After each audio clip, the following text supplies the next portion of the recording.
Bonjour à toutes et à tous, bienvenue pour la correction de cette question de questions fermées pour la partie condition minimale de votre test. En l'occurrence, vous avez ici une question qui vous est posée. Est-ce que x cube fois y puissance 4 est pair? C'est bien une question fermée, pourquoi? Parce que la seule possibilité de réponse est soit oui, soit non. On ne vous demande pas de valeur numérique, de valeur chiffrée.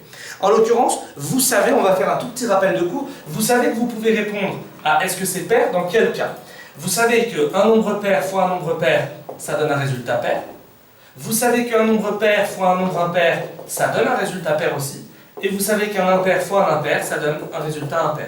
Si on formule ça en français, ça veut dire que dès lors que dans une multiplication il y a un nombre pair, le résultat est pair. Par contre, quand il y a un élément impair, on ne peut pas conclure. Parce que quand l'élément est impair, ça va dépendre de l'autre. Si l'autre est impair aussi, ça fera impair. Si l'autre est pair, ça fera pair. Donc voilà, si on veut pouvoir conclure avec certitude, voilà le type d'élément vers lequel on va devoir se rapporter. Il y a évidemment tout qui est sur votre fiche parité sur le manuel. On continue. X plus Y est pair, information numéro 1. X plus Y est pair. Cette fois-ci, c'est l'addition. Alors, on va faire le petit rappel de cours qui va bien sur l'addition.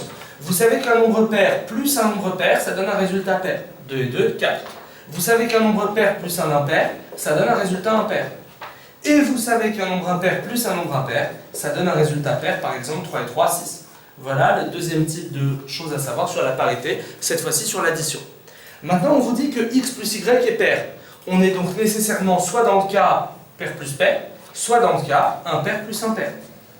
Donc il faut travailler sur les deux cas. Si on est dans le cas pair plus pair pour x et y, ça veut dire que x est pair, y est pair, vous êtes d'accord que leur produit sera pair?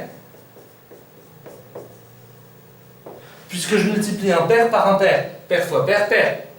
Maintenant, ça se trouve, x plus y est pair parce que lui est impair et lui est impair. Or, un pair fois un pair égale un pair. Et donc, dans ce cas, regardez ce que j'ai ici, j'ai le produit qui est impair. Autrement dit, ici j'ai le produit pair, ici j'ai le produit impair, je suis dans l'incapacité de vous apporter une réponse à la question est-ce que le produit est pair ou le produit est impair? Alors vous allez me dire oui mais là toi tu as multiplié x fois y alors qu'on te demande x puissance 3 fois y puissance 4. C'est exactement la même chose. La parité de x3 fois y4 c'est la même que celle de x fois y. Tout simplement parce qu'un nombre, vous pouvez le mettre à n'importe quelle puissance, x, x2, x3, x4, x5, x6, il conserve sa parité. À n'importe quelle puissance. Donc en fait, étudier la parité de x3 fois y, fois y4, c'est la même que x fois y. On passe du coup à l'information 2, puisque l'information 1 est insuffisante, et je garde sur ma feuille les réponses B, C, E. Je passe à l'information 2, on me dit que x puissance 7 est pair. Regardez, j'ai rien besoin d'écrire. X puissance 7 est pair, souvenez-vous de ce que je viens de vous dire, donc x est pair. Parce qu'un nombre élevé à n'importe quelle puissance conserve sa parité. Donc si x puissance 7 est pair, c'est que x est pair. Si x est pair, bah regardez, dès lors qu'il y a un nombre pair dans une multiplication, le résultat est pair, donc c'est bon, je peux répondre.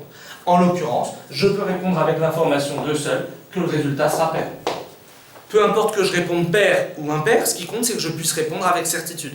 Donc x puissance 7 est pair, donc x aussi, donc x3 aussi, et donc x3 fois n'importe quoi aussi, et donc du coup c'est bon, je peux répondre.